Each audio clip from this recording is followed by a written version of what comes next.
Ladies and gentlemen, good day and welcome to the Network People Services Technologies Limited Q3 FY25 earnings conference call, hosted by Kirin Advisors Private Limited. As a reminder, all participant line will be in listen-only mode, and there will be an opportunity for you to ask questions after the presentation concludes.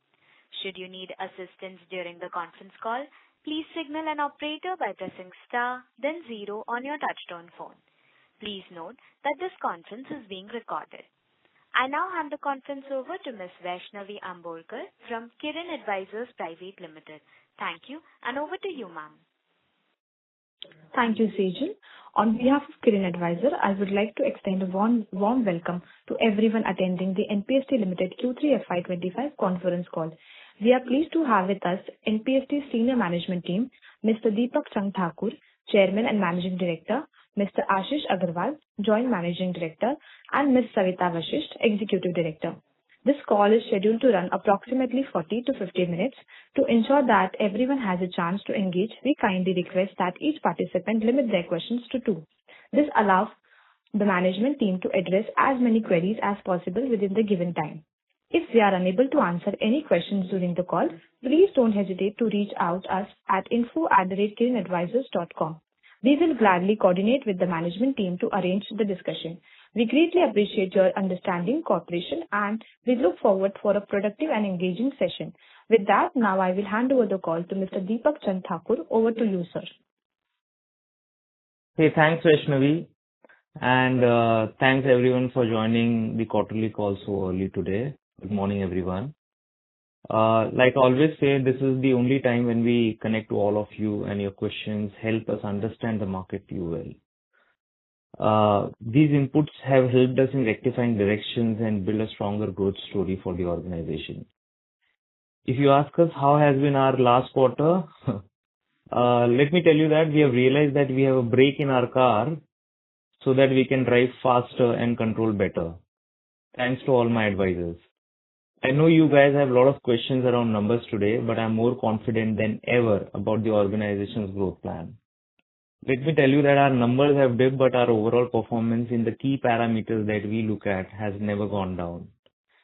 In fact, our business risk has been mitigated last quarter and the revenue model has strengthened. We have been honest, transparent, and believe in good governance. Hence, we informed our shareholders right at the end of Q2 that we expect business impact in short term. So, we are firm with the point that the impact is temporary and we will be back soon with similar growth numbers that you have seen quarter on quarter. Some of the critical points that I want to mention and I want to address upfront. Obviously, there are a lot of questions around what has caused the dip. So, let me tell you that we have 2 business verticals: the technology service provider and the payment platform as a service.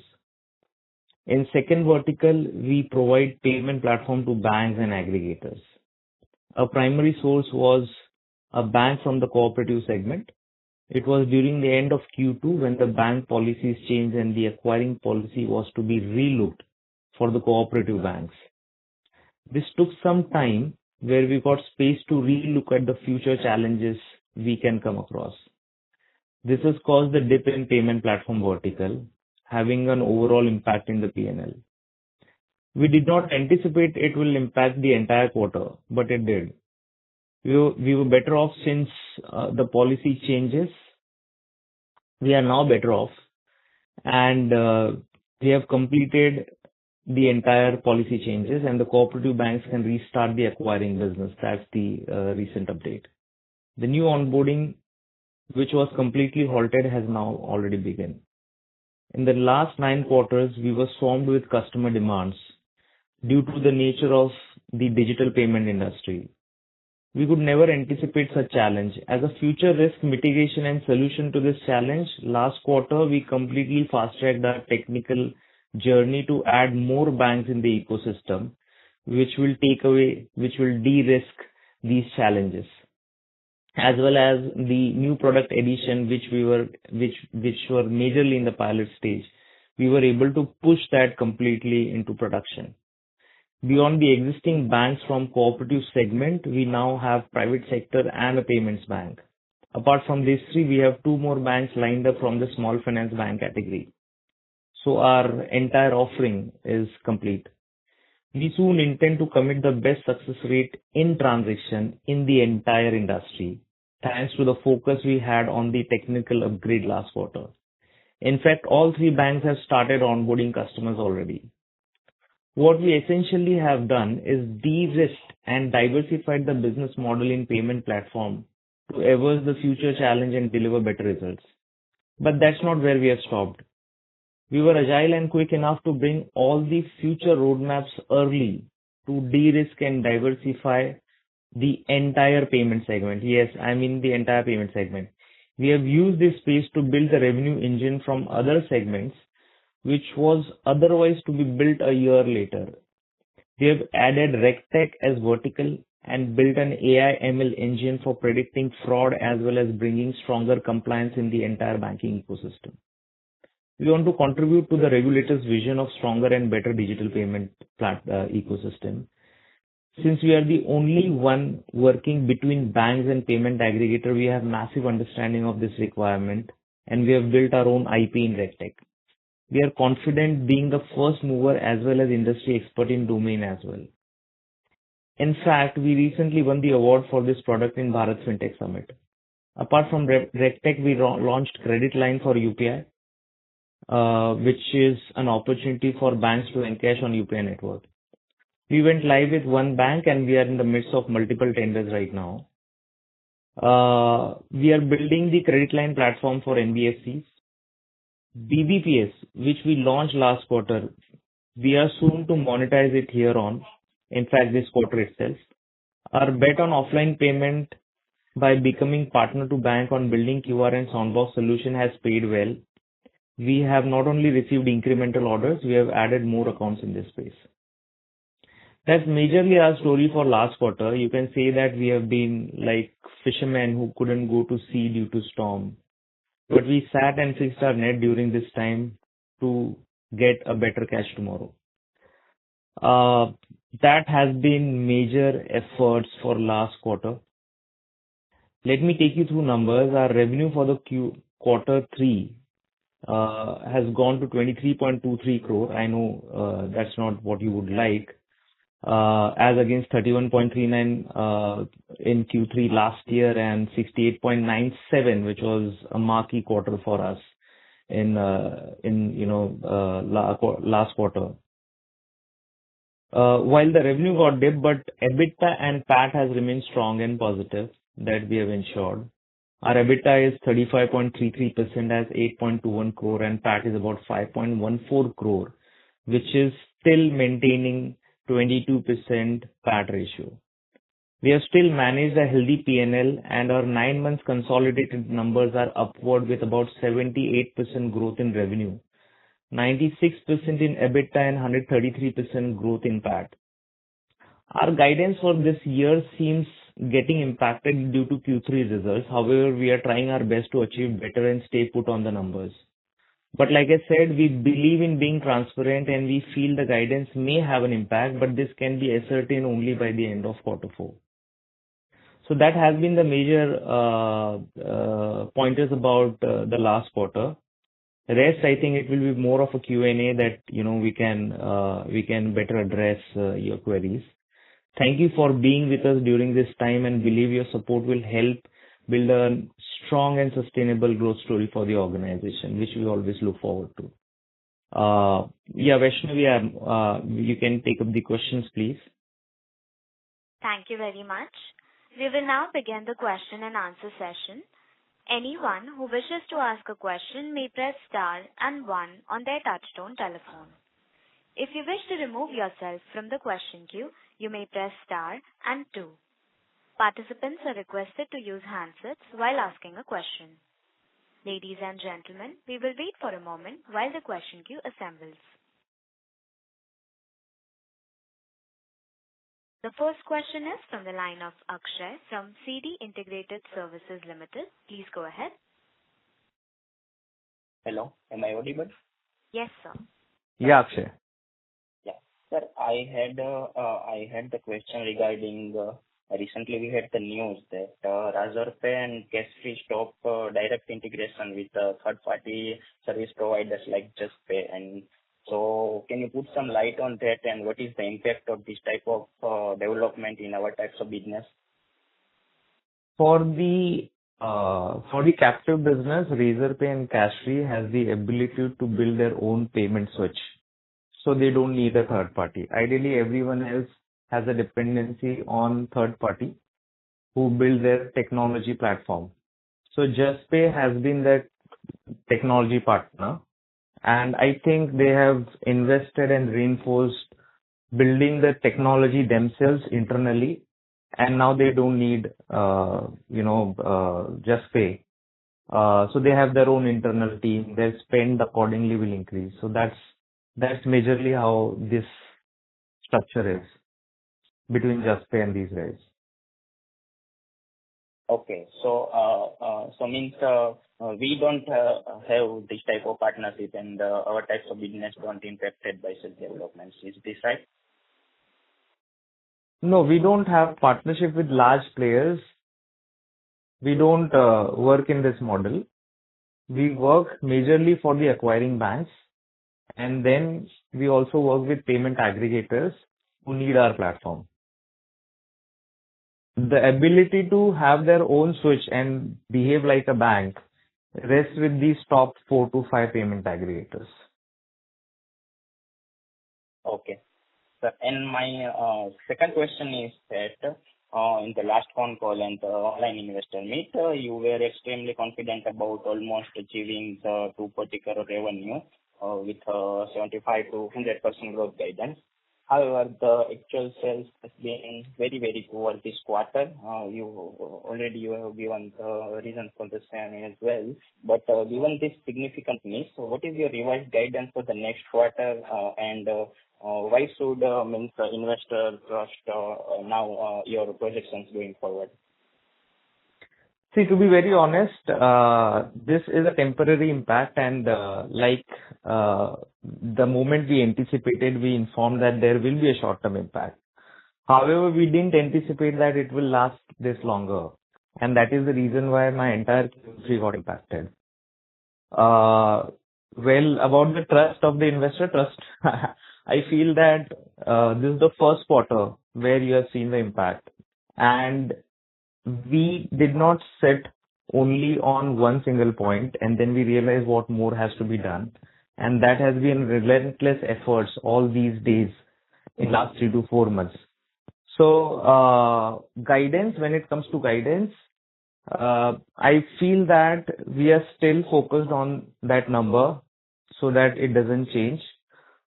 But to be honest, it will be only at the end of quarter 4 where we will get the entire result, because now we have multiple banks with us. Okay. So are you interrupt, confident sir. of achieving? Sorry to interrupt, sir. I would request No, you that's. to read. I'll continue answer. Yeah, please. Yeah, that's it. Yeah. I just had the last question, that are you confident of you stated your minimum guidance is in the lower end of your guidance is 75%. So are you confident of achieving that in the quarter 4? Let me be honest. I personally feel that it is difficult to achieve 75%, but that we are still trying. So my confidence is not 100%, little lower than that. But that is what we are still working on. Oh, okay. Very nice. Thank you, sir. Yeah. Thank you. The next question is from the line of Venkatesh from JM Financial. Please go ahead. Yeah. Couple of questions from my side. Now, firstly, the results in this quarter were not good. You were also aware. You're hosting a call at 9 in the morning, where 15 minutes the market is going to open. Wouldn't it have been advisable that you hosted the call either yesterday evening? Maybe the results came late. It would have been advisable to host the call at maybe 8:30 or something, so that people got a fair idea of what exactly was happening. The second aspect, other way to inform investors would have been that you also put out a presentation yesterday. The presentation talks about just numbers. It doesn't give you any idea whether this was a one-off problem or this problem could have been, you worked on it and you have resolved some of these issues. This could have been mentioned in the presentation also. Why is it that, you've not put in that thought of actually mentioning this in your presentation? Honestly, Venkatesh, this is the first time we take this. We are not even aware that this would help in the presentation. But we'll take this up for the next time every quarter to put such kind of pointers also in it. Our intention, if you look at the presentation, we have completely changed the presentation. If you see all the presentations for all the quarters, if you could see, we have changed the presentation and we have added few slides in such a way that people can understand that what was there earlier and what we have right now. So what is the change which has happened? However, I completely understand the notes would have definitely helped. So we'll take this up, and if you want, maybe post this call, we can put this note also. And I believe this transcript will anyways be available for everyone. Yeah. Point taken. Second, just a suggestion, either you mention it in the presentation or you put out a press release. What exactly, the qualitative aspects which do not come through in the presentation. Some data point would be very useful, especially if, for example, the results are poor or the results are extremely good. It is good to give an explanation why that has happened in your press release or in the presentation. Honestly, Venkatesh, never in earlier calls we have got this input when the results were good. It is only today when we are getting these inputs. And like I said, this will be added and we can take it further. There is no harm about it because we knew that there should be more visibility about this to our investors, and that's the reason why you see the presentation itself has changed to ensure that all these points are available. If you need more notes on it, we will definitely put it. Okay. But the attempt and the effort has gone into it. Second, about hosting this call early at 9 a.m., I think we took advice and accordingly we have hosted. However, if it was to be even earlier than this, then I think we have actually taken the advice and gone ahead with this. So there can be differences in advice, but I don't think you also know that we have ensured that this is as early as possible so that, people are more aware and they can actually take decisions. But anyway, point taken. We'll see the next time. Yeah. Just one or two questions about the business. Now, see, in 9 months, your revenues have grown 78%. So as of now, you are actually tracking ahead of your lower end of your 75 to 100% growth guidance. Okay. Correct. At least on the lower end. Now, you said you had a problem with one cooperative bank, which has got resolved now. So we are maybe in February. And you also mentioned in your opening speech that we will go back to the original growth numbers, quarter on quarter and YOY kind of growth numbers. So why wouldn't you, but you're still saying 75% looks slightly tough. So is there 75 looks slightly tough, but you can at least get to 50% kind of growth, YOY, some kind of what is the minimum growth you can do? You can give a conservative number, but is it something which you can share? See, there's a spillover to this quarter. That's the reason why I said otherwise we would have definitely crossed 75. There is no doubt about it. And at the same time, the revenue, the revenue engines have multiplied. So we are going to get a full-blown numbers here onwards. In fact, more than what we were looking at earlier. But but then it gets balanced out. It gets averaged for the entire quarter. And that is the reason why I said that by end of quarter we'll get the right numbers. However, and at the same time, if I give you a number right now, push it to you, that will be wrong on my behalf. If at all, I don't have the visibility of the closure of the quarter. So to be very honest, yes, the numbers will be definitely be better and much better than your Q3. However, if you ask me to benchmark it with 75 to 100% odd, that is where I am saying that we need more clarity to actually come out with those numbers. But there is no doubt about it that we'll do good. We'll do definitely better than Q3, much higher than that. Thank you. The next question is from the line of Kesha from Niveshaay. Please go ahead. Yeah, thanks for the opportunity. So as I can see, there has been dip in the employee benefit expense. So does it mean like they have fired them, or is it like they have left the company? No.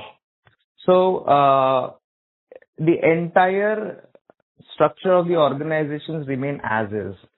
We are fundamentally very strong in terms of what we are building and what we are investing. So there is no change at all. The increase in cost was in Q3 majorly because of ESOPs and because of certain variable payments. So all taken together, it has come down to this number, Q4. And that's not because anyone has been fired or there has been any challenge there. In fact, we are hiring more and our positions are still open. And right now there is about 50% more hiring. I mean, we are at 300 plus people organization and we have 150 open positions in the organization. Got it. Thanks. That answers my question. Yeah. Thank you. The next question is from the line of Priya Jain from Green Capital. Please go ahead.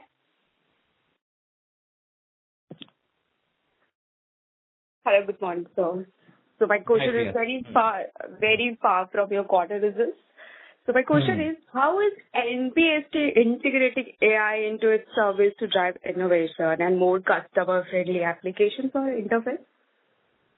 So for about 1.5 years now, from the time we started the payment platform, we are always looking forward to what more problem we can solve in the industry.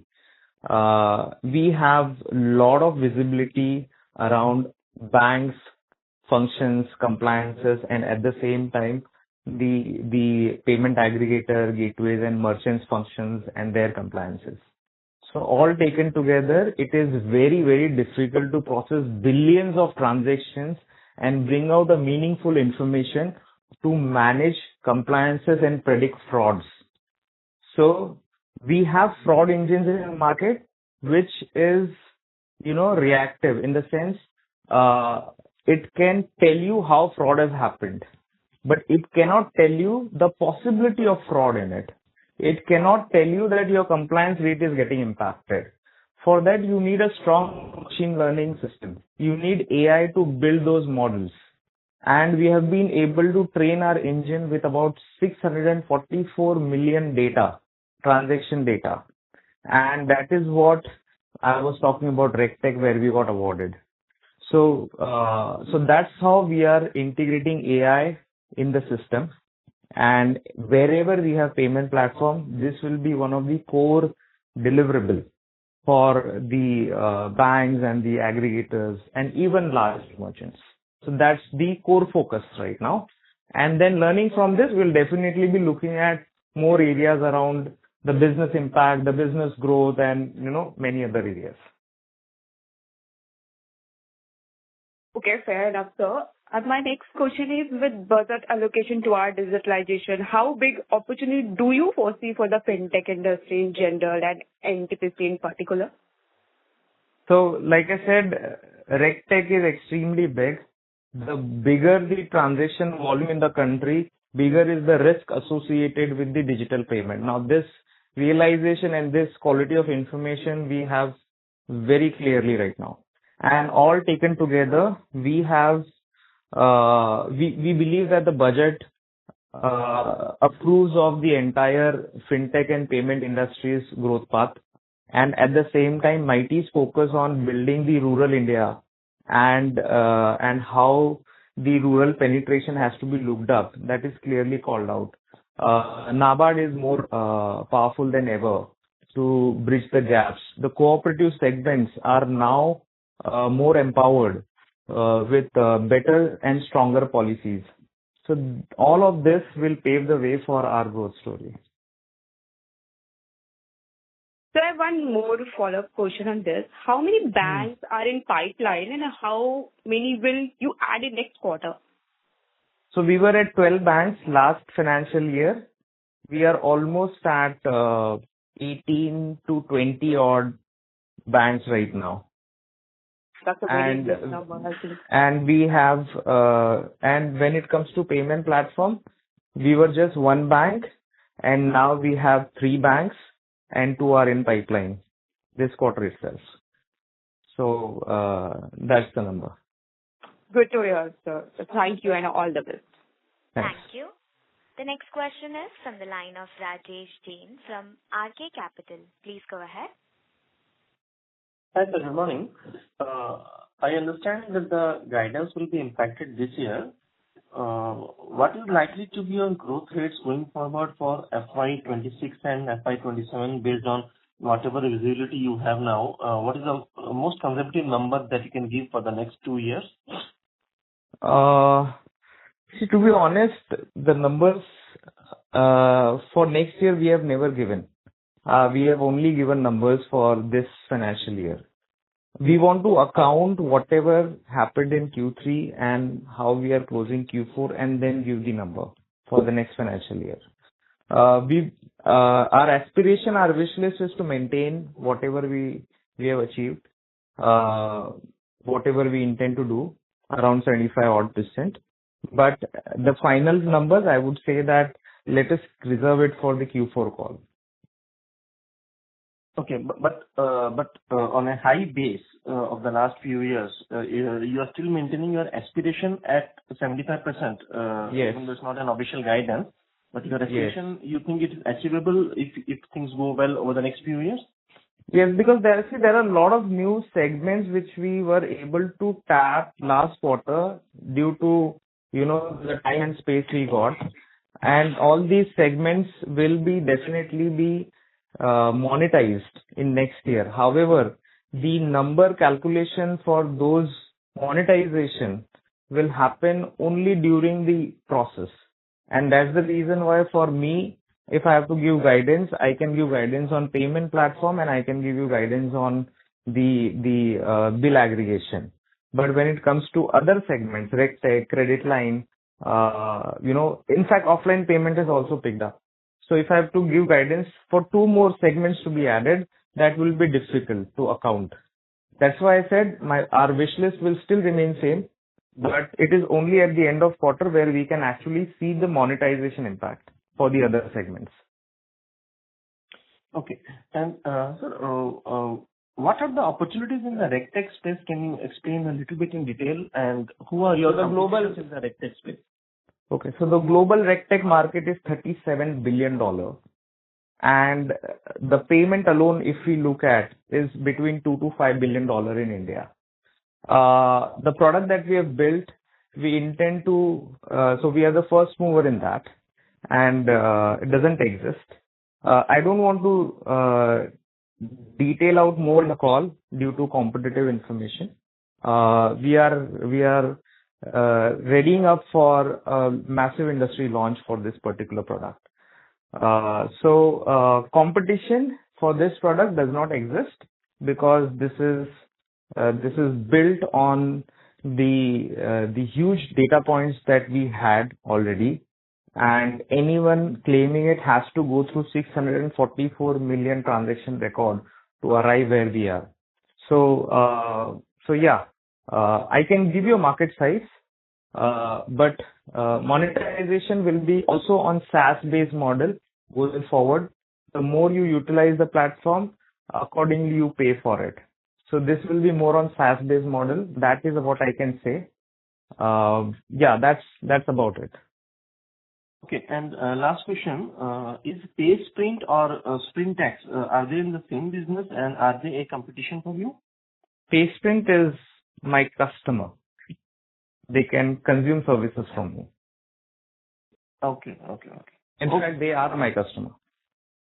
Okay, understood. Okay. Thank you. Thank you. The next question is from the line of Gaurav Dadwania from Quote Advisors. Please go ahead. Thanks, Deepak, for taking our call.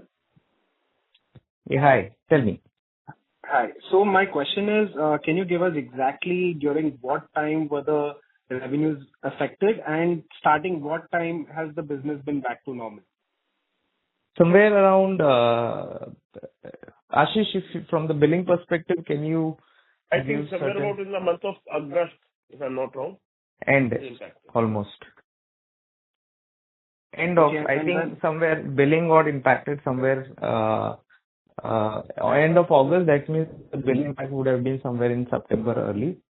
And this has gone to almost about, January, third, fourth week. Yeah.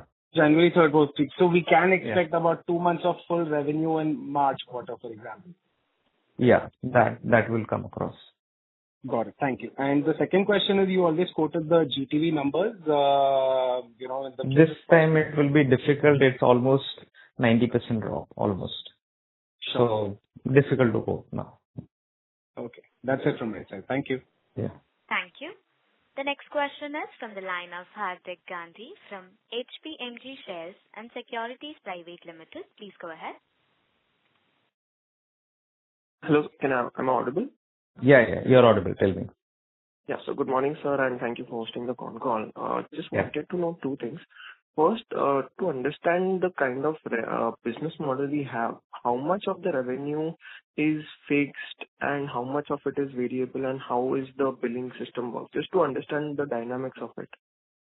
So in two verticals, the first vertical works on, so to help you, you can pull this from the annual report as well, but I'll explain right now. But if you want more detail, it's there in the last annual report. So we have two verticals. One is technology service provider. Second is payment platform. The technology service provider vertical works on software license and software as a service model. So, when you say variable, I don't know if you consider SaaS as variable model, but payment, pay per use model, wherein you have, revenue coming in from the TSP vertical. That's one portion. The other one is license-based model, wherein, some of the large customers, they don't believe in pay per use, they buy the entire license. That's one. In the payment platform, it is entirely, yeah, sorry? The license would be a fixed thing then, correct? License is a fixed thing, but then it comes with, now because this is our product, the manpower provisioning and the customization, change request, everything gets paid per man day or per man month. So that is where the incremental revenue comes in. So any order that we book on the license model, we also get paid on the man days and the man month that we invest. So there is a portion of license, fixed license, AMC, and then there is a portion of this variable income. The second one is SaaS-based model, which is pay per use. When it comes to payment platform as a service, we believe everything should be SaaS-based model. So the more you use platform, the more is that, and accordingly you pay for it. Understood. So what was exactly affected? Which model was affected in the last Payment quarter? platform. Payment platform, which was almost about 70 to 80% of our revenue share coming in. That is the platform which got affected last quarter. And I think so. Missed the initial details, but what exactly went wrong there? So, like I said, there was this policy changes in the cooperative segment, and our platform was live with the cooperative bank, and that is where until the policy change happened, we had to wait, and that is where the business got impacted. However, what we have mitigated this is with a cooperative bank. Obviously, it has gone live again, and along with that, your private sector bank, payment bank, small finance bank, we went extremely aggressive and were able to add multiple banks in the platform so that we have more customers through these banks to cater to. Understood. And the last question from my end, for and everything, I understand. I lost you. Can you ask again? I lost you. Huh. Yeah. Am I audible now? Yeah. Yeah. So on the future growth story, right, I know we are going into a very new product, which you think it's very niche, it's one of a kind and everything.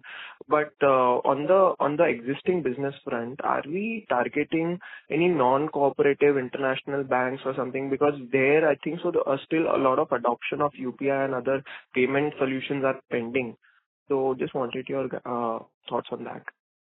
I didn't get your question because I just mentioned that we have already added private sector and payment banks in the On the platform. international front, because On the there, international front. See, international front, I think, let me say that again. Whenever there is, you have NPCI taking or government taking UPI, RuPay to global front, to those countries, that is where the opportunity opens up. Right now, the opportunity is majorly around NRE, NRO accounts, NRI accounts who can add UPI as one of the payments platform in their mobile app, or they can transact. However, this has to open up further. So I still feel that if you go via UPI, there is still a lot of time that you have to invest, maybe a year or more. But if you go as a payment expert, you will definitely have, a footprint earlier. So that has been our strategy so far. Understood. Thank you, sir. All the best for the future. Thank you so much. Thank you. The next question is from the line of Saurabh from Sahasra Capital. Please go ahead. Hi. Good morning, everyone.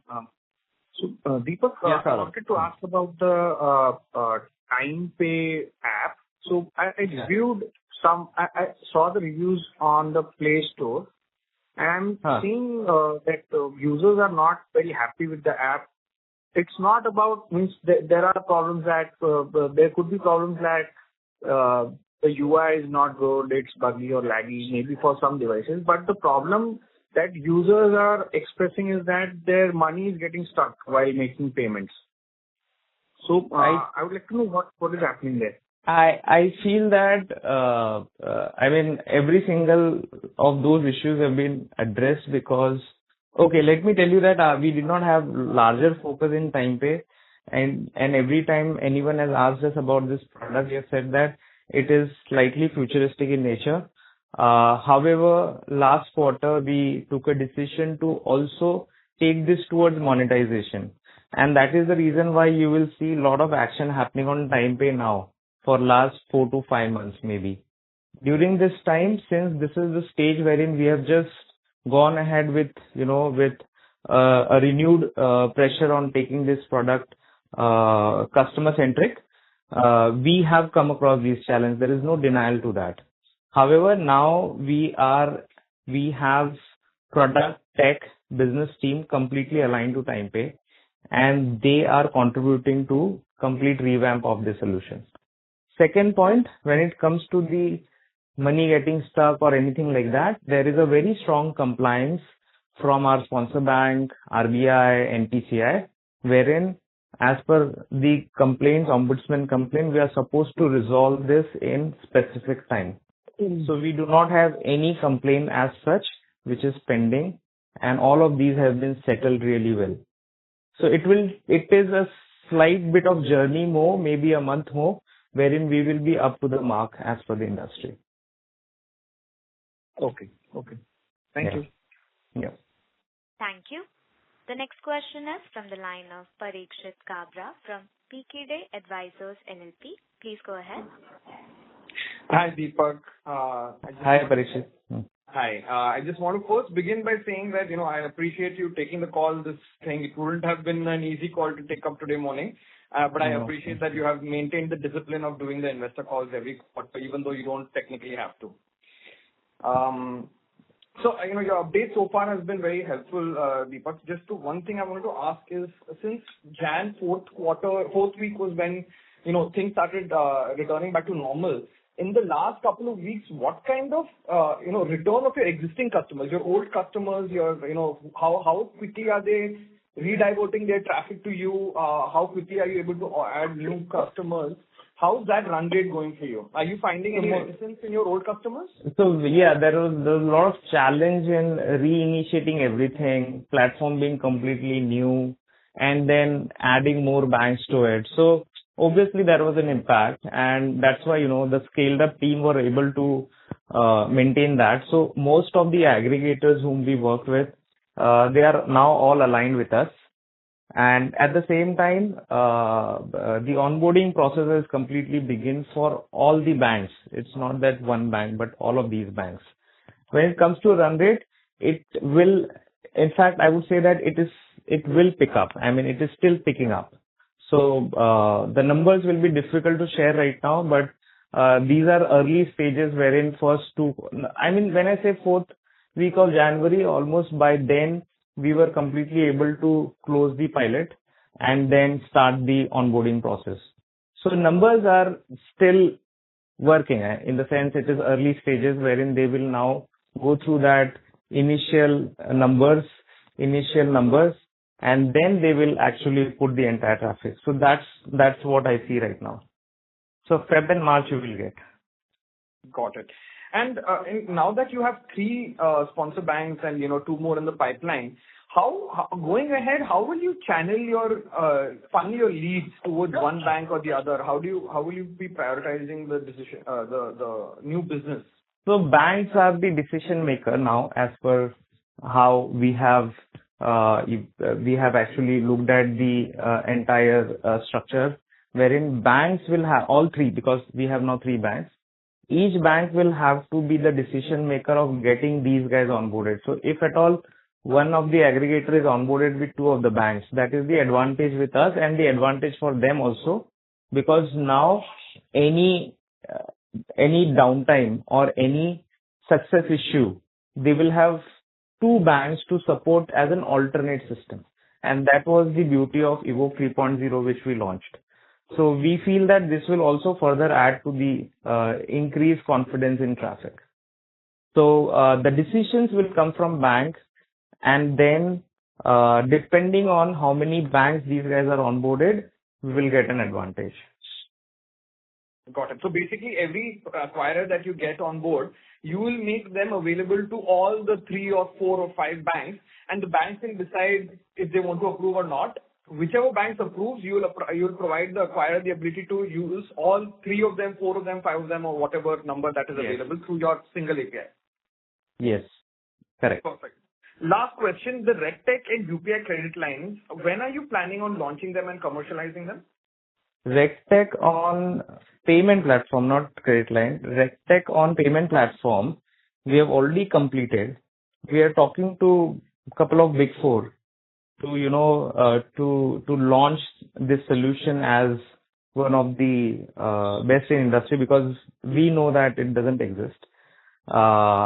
It should be by mid-April that we will have a complete full-blown product. However, let me tell you that this product we have already deployed as a mandatory feature for all our acquiring banks. So wherever we go as an acquiring bank, we ensure that this is deployed, because this is more of machine learning and AI process. It is ultimately building a better IP for the product. So it is already live. I would say it is already commissioned in a certain phase right now. Okay. And UPI credit line? UPI credit line, we already went live last December for Canara Bank. Now we are waiting for the upgrades in credit line. There are 2 more tenders where we are part of. So it's already there. The product is live. As and when we go ahead, as and when the industry takes it forward, the guidance that we get from NPCI, we get it more and more monetized. Got it. And this will be a take rate that you take on the loans that you disperse? What is the revenue model here? So the first year, the revenue model will be purely TSP, because the credit line is yet to be, to be looked at, so that because there is lending involved in it, there will be a lot of inputs which will come as and when it goes ahead from banks. So right now it is ETB, banks existing customer. So it will be more of a TSP business where we'll get paid for license. We don't want to do SaaS model initially because the transactions will be lower. And as soon as it moves ahead, we have multiple banks who have the credit line in it, then the acquiring piece will also start moving. So I feel that first year, 25-26, it will add to the TSP revenue, and it is later end of, or I would say later half of 25-26 is when we will be able to see that as payment as a lending platform, where we can then start looking at the revenue from the SaaS-based model. Perfect. Perfect. Thanks a lot. Thank you, Deepak. Thank you, Ashish. Thanks, Parikshit. Yeah. Thank you. The next question is from the line of Ashish Soni from Family Office. Please go ahead. And regarding this slide 12, I think NFC devices, you said it's $37 billion. So what's our target market we want to target? Because I can see practically Paytm and PhonePe all over the place. So what are exactly we targeting in this? So Paytm, BharatPe, the way they have captured the market with these devices, now banks also want to cap these devices. Each tender from a PSU bank is as big as 1.52 lakh odd sound boxes, and they pay for it. If you compare with Paytm or BharatPe model, we are not in the cash burn business. In fact, we can be your technology service provider, and we can support your soundbox, QR code, the entire recon, the entire platform on a subscription-based model. That is our pitch in the industry. So we started with about 1,000 odd sound boxes earlier. We have gone to as much as 50,000 sound boxes by the end of this year. So we see huge jump right now happening in this particular segment, especially after PIDF fund coming in, where the government is supporting for the expansion of the payment infrastructure development in the country. Now, that in fact subsidizes the cost for banks. So out of 30, I would say that, for us, even if it is about, 500,000 to 1 million soundbox being serviced every month, that will add tremendously good revenue for us. So the target is to have at least 1 million soundboxes being managed through our platform. Okay. And about international market, so can you throw light? What's the update on that? Last time, I think you were doing some sort of mapping, if I recollect, based on the last call or maybe a quarter earlier. So where are we on that? So this quarter end, I think we'll have an office in Dubai. So we have already applied for it. Middle East is the market where we are actually penetrating first. One of the deals for Middle East we have already closed. I think I guess we might be monetizing it, and the deal is more from the being the payment expert, the software business provider. So Middle East will be Dubai. We will have our first office by March mid maybe or end. And what services are you planning to sell? I didn't understand that piece clearly. So these banks usually don't have the interoperable ability, or they don't have the acquiring network. They are entirely dependent on Visa, Master to bring their knowledge around acquiring.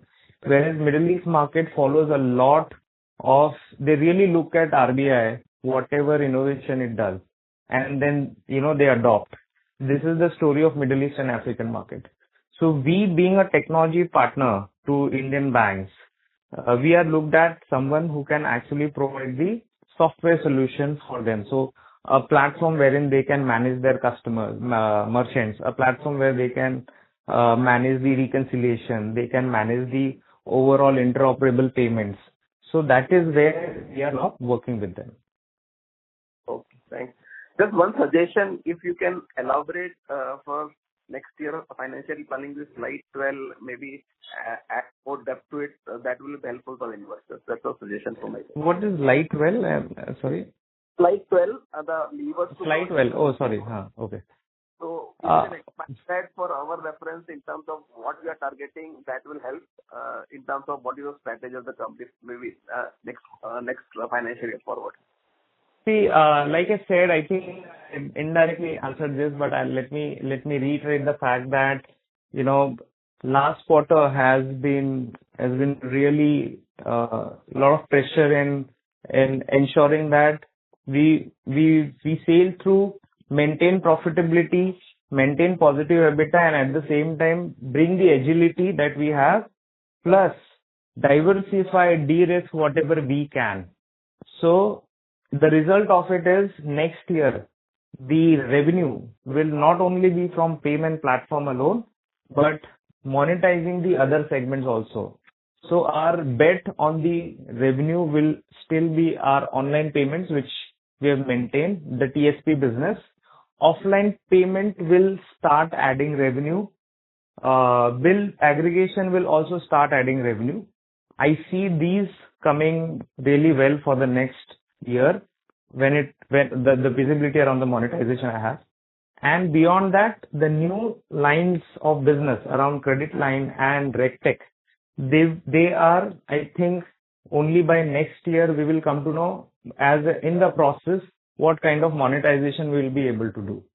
So that's how we intend to strategize the growth.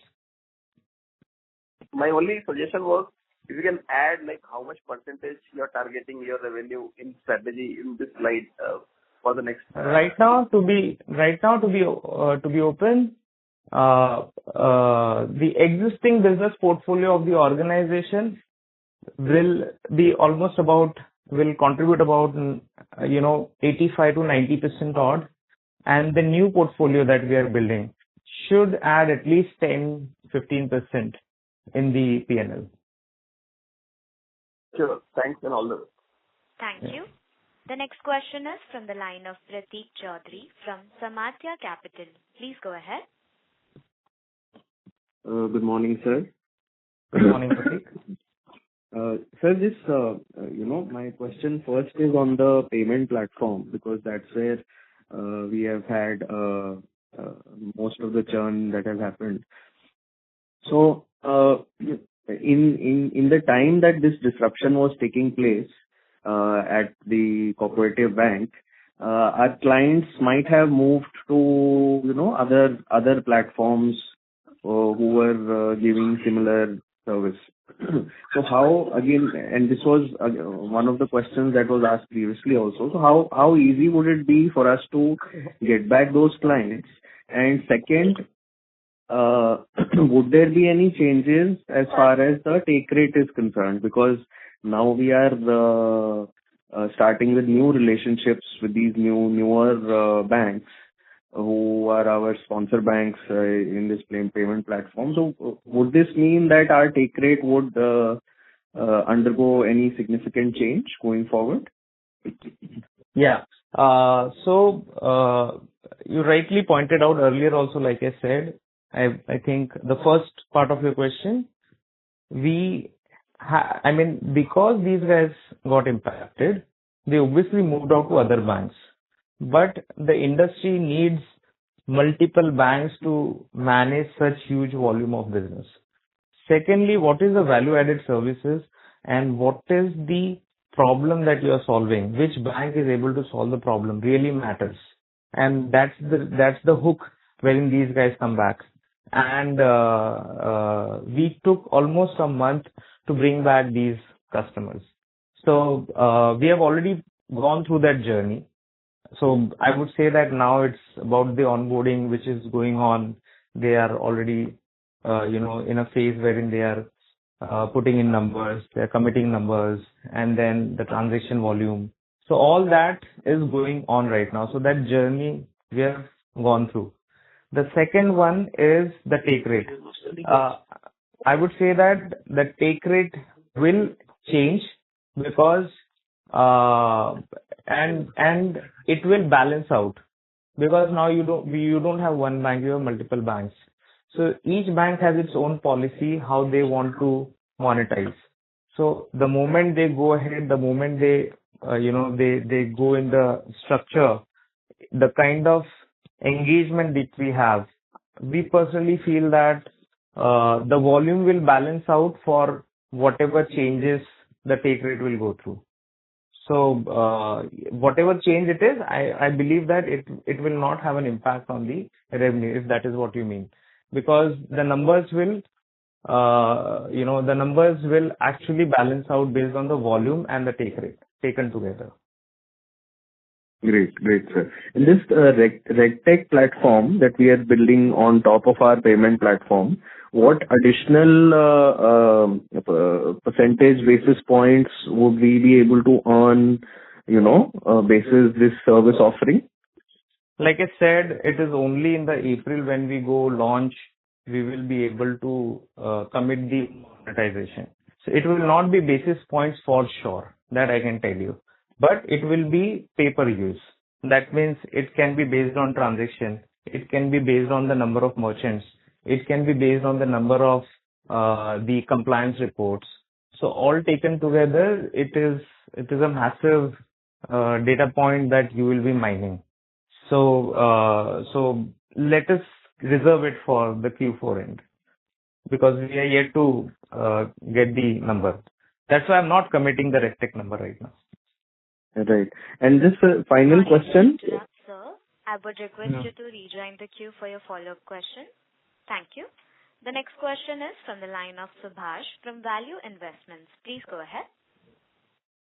Hi, sir. Thank you for taking the call so early to clarify for the investors. So you mentioned about the RegTech, and you also said you are also in talks with a couple of Big Four accounting firms. What was that about? Like, why are you in talks with Big Four? So we want to. So when you say RegTech, you are actually bringing compliances and you are bringing auto audit process. So you are actually creating that audit in the system, which otherwise is only on demand or periodic in nature. What we intend to do is that make it real time right then and there itself. So there are certain advisors we are taking, where we are talking to, these guys. We are also adding their inputs, and that's why. That's the point here. So only to take their advice? Take the advice, and then how do we partner with them? So got it. Get in early stage. So because you also mentioned that along with your when you go to acquire a bank, you said that this RegTech will also be part of your service, right? Yes. So if you're offering to the bank, then there are two different things. Would it reduce the work for the accounting firms in their audit work? So when it comes to financial audit, that's not what I'm touching. I'm talking about the compliance audit that you should be doing for the transactions and the merchants in your system. You should be looking at the re-underwriting process. You should be looking at the process that you have implied in the acquiring system. So all of that has to be inbuilt, which otherwise is more of a manual job or more of just a website being claimed that, this is where it can work. So that's the layer that we are deploying. Hence, we are making it mandatory to push it on the acquiring system wherever we go forward with. Second, that's to ensure that our banks are much stronger and they have very strong value creation in the industry, whichever bank we work with. Second, monetizing it further is where, that's the second part, the first part. So second part is monetizing it where we feel that working with these Big Four makes a lot of value creation. Got it. Thank you so much for the clarity. My last question is about the numbers again. So I know that you clearly said the 77% growth margin is achievable, but you're not fully confident. But when I look at the revenue that you have achieved in 9 months, it's 146 crores. So the remaining would be like 75 crores. So in the last quarter, you did 68 crores. So assuming that this quarter was the only quarter which got affected due to the change in policies in the cooperative banks, would you not be able to do at least the same revenue as Q2 in Q4? So I was very honest, even for this quarter, I said that there is a spillover which has happened in this quarter for the month of January. However, the full-blown income is now going on from here onwards. That entire calculation will happen later. That's why I don't want to commit a number where, But yeah, that is definitely in our side. What you're saying. Yeah. Yeah. Thank you so much for all the clarity. I'll fall back in the queue. I just have one more question, but I'll just leave it for a bit. Okay. Thank you. The next question is from the line of Yash from Stallion Assets. Please go ahead. Hi. Thank you for the opportunity. I'm sorry, I actually missed the additional commentary in the call. I joined late, so apologies if my question is repeated. So I just want to understand what was the major decline in your revenue on Q-on-Q basis? Like, did you lose a customer or just if you can just sort of brief me quickly, like what happened? And my second question is that, your FY26 guidance of the FY25 guidance, I understand that you'll revise in Q4, but would you be able to possibly give FY26 as well? Will you have the visibility of revenue of FY26? Those are my two questions. Thank you. So first one, I'll just share what I exactly have shared with everyone here right now. So we have two business vertical. One is technology service provider. Second is payment platform. Okay. In the second vertical, we are providing the platform to banks and aggregators. Now, our primary source was a bank from the cooperative segment. Now, it was during end of Q2 when the bank policies changed and the acquiring policy was to be relooked for cooperative banks. Now, this is where when we got to know this, we put up this message on NAC that there will be a short-term impact on our revenue. Now, this is temporary in nature. However, we didn't know how long this will take. And it has taken the entire quarter, in fact. Now, this has caused a dip in the payment platform vertical. We did not anticipate this earlier, but we are better off now because the policy changes has been completed. The acquiring business has started. So yeah, that's the major reason. Secondly, I don't know if I'm supposed to touch the FY25 guiding question once again because I think I'm answering this. I've already answered 3 times. For FY26 also, I think there was one question which I clearly mentioned that we have a lot of visibility around the payment platform, around the new line of business that we have got through offline business, which is Coins platform, and then monetization of bill aggregation, which was launched in Q3. So these 3 will contribute well, and the credit line business. So financial year 25, it was entirely payment platform, but in FY26 we have 3 more verticals. All taken together, we have maintained the wish list for the similar growth strategy. However, I would still reserve my answer for Q4 end. That's from my side. So the cooperative bank that you're talking about, so now they are not a part of our customer list, or they are. Okay. Yeah. Okay, got it. Thank you. Got it. Thank you. The last question is from the line of Mahesh Sheth, who is an individual investor. Please go ahead. Yeah, good morning. Yeah, Mahesh. The first question is that how is the planning for adding value-added services progressing? So, very interesting.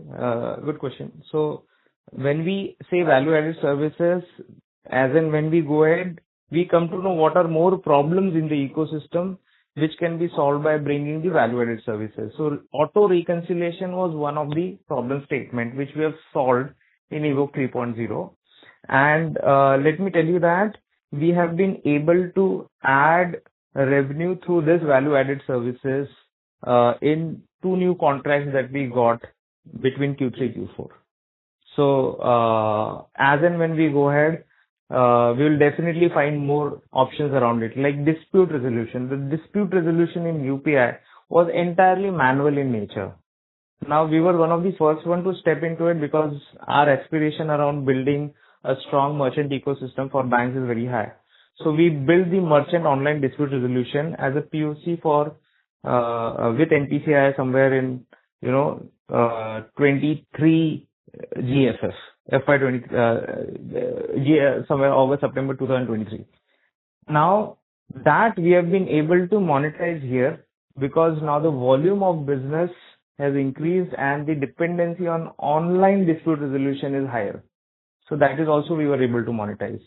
So onboarding process is something which clearly depends if at all bank wants that as a separate piece, that is also sellable. So that is how we look at the monetization of value-added services. Okay. Got it. That's a great insight, sir. And sir, the last question is like core banking like HDFC, ICICI, etc. So now on core banking UPI part, how are we going ahead? So wherever there is a demand for secondary switch, we go for it. Where now we are also selling only, acquiring only switch as well. I mean, majorly the requirement will boost in the cooperative segment because they will now be coming in acquiring. So wherever there is an acquiring switch requirement, they all are issuer in nature. Out of 640, 70 odd banks, I don't have the exact number, let's say on a higher side, 80 odd banks have the acquiring switch as well. So rest all 550 plus banks, they are all in issuer stack alone, of which all those banks who wants to add the UPI acquiring stack as well, we get that as an opportunity. So that is one. Secondly, wherever there are large banks and they see the volume increasing, they feel that it can be balanced by bringing more switch in place. That opens an opportunity for us. So these are some of the changes in the industry happening, and my sales team is actually able to create a better funnel than what we had last year. Okay. Got it. That's it from my side. Thank you. Yeah. Thank you. Ladies and gentlemen, that was the last question for today.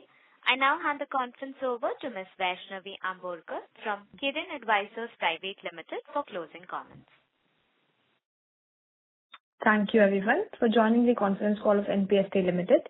If you have any queries, you can write us at info@kirinadvisors.com.